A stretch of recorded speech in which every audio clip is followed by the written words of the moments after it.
یہ کہہ رہے تھے گنڈاپور صاحب کہ نہیں ضروری آپریشن ہونے دیں اور یہ ٹارگیٹڈ ہیں اور یہ وہ نہیں ہے کہ باقاعدہ صوبے بھر میں ہو رہے ہیں، لیکن ٹارگیٹڈ خفیہ اطلاعات کے مطابق تو انہیں ہونے دیں۔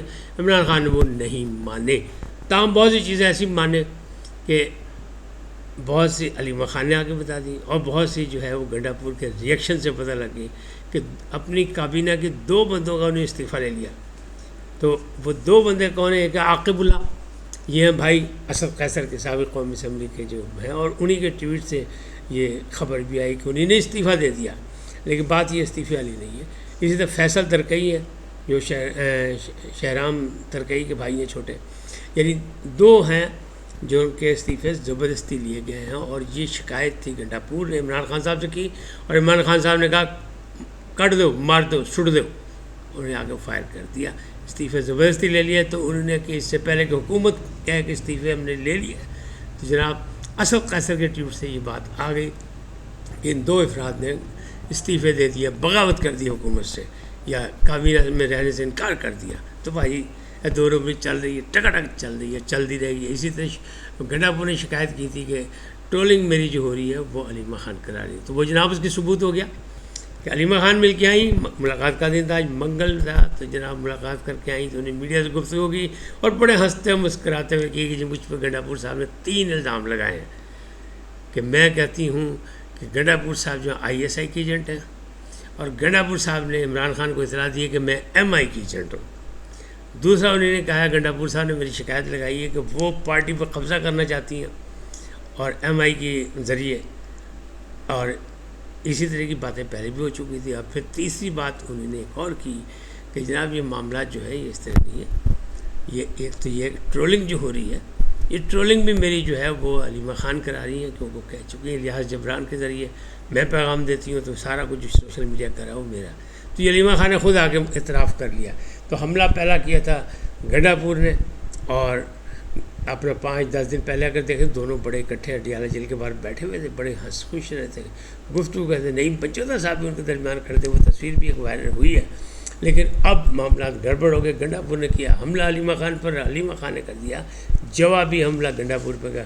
گنڈاپور نے غلط شکایتیں لگائی ہوئی ہیں، غلط ہے، چیئرمین صرف اور صرف عمران خان ہے، اور اسی کی قیادت میں سارے کام کریں، میں غیر سیاسی ہوں، اور عمران خان بھی وہ کہتے ہیں غیر سیاسی۔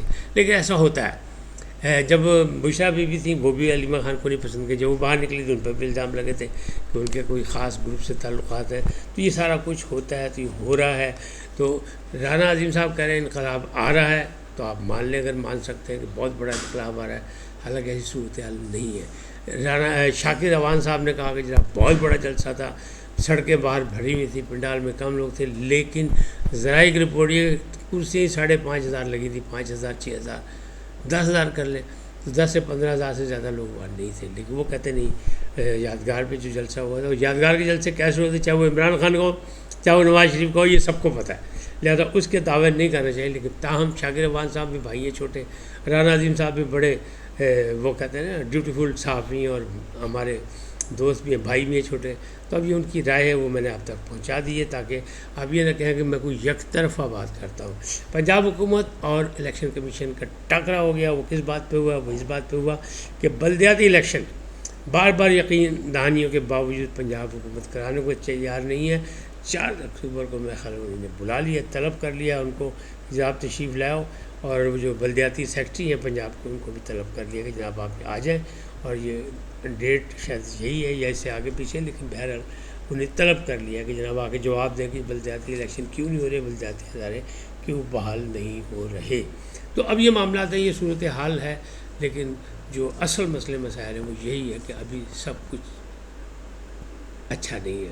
پیپلز پارٹی اور نون لیگ میں بھی آپس میں لڑائی ہے۔ پنجاب کی جو وزیر اعلیٰ ہیں مریم نواز نے للکار دیا پیپلز پارٹی کو کہ جو پنجاب کی طرف آنکھ اٹھائے گا، جو اشارہ کرے گا، جو انگلی دکھائے گا، اس کی انگلی بھی توڑ دیں گے، اور اس کو میں گھر تک چھوڑ کے آؤں گا۔ تو اس پر پیپلز پارٹی والے بہت ناراض ہیں، اور پیپلز پارٹی میں بھی، لیکن کچھ لوگوں کا خیال یہ کہ پیپلز پارٹی اور مسلم لیگ نون کے جو ہے راستے جدا ہونے والے، لیکن میں اس بات کو ماننے کو تیار اس لیے نہیں کہ پیپلز پارٹی ایک سیاسی جماعت ہے اور اسے پوری سیاست کر کے بہترین فائدہ اٹھائے. صدر مملکت اس کا، سینٹ کا چیئرمین اس کا، مختلف قائمہ کمیٹیوں کے اہم قائمہ کمیٹیوں کے چیئرمین اس کے، اور پنجاب اپنا حکومت جو ہے سندھ میں ان کی، اور پھر بلوچستان میں بھی ان کی حکومت.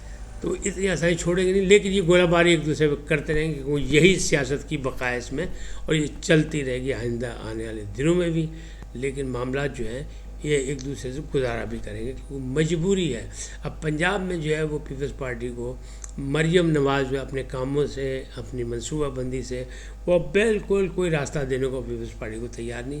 اصل وجہ یہ جس کی وجہ سے سب پریشان ہیں پیپلز پارٹی میں، اور پیپلز پارٹی کی جانب سے مختلف نظر آ رہے ہیں بیانات.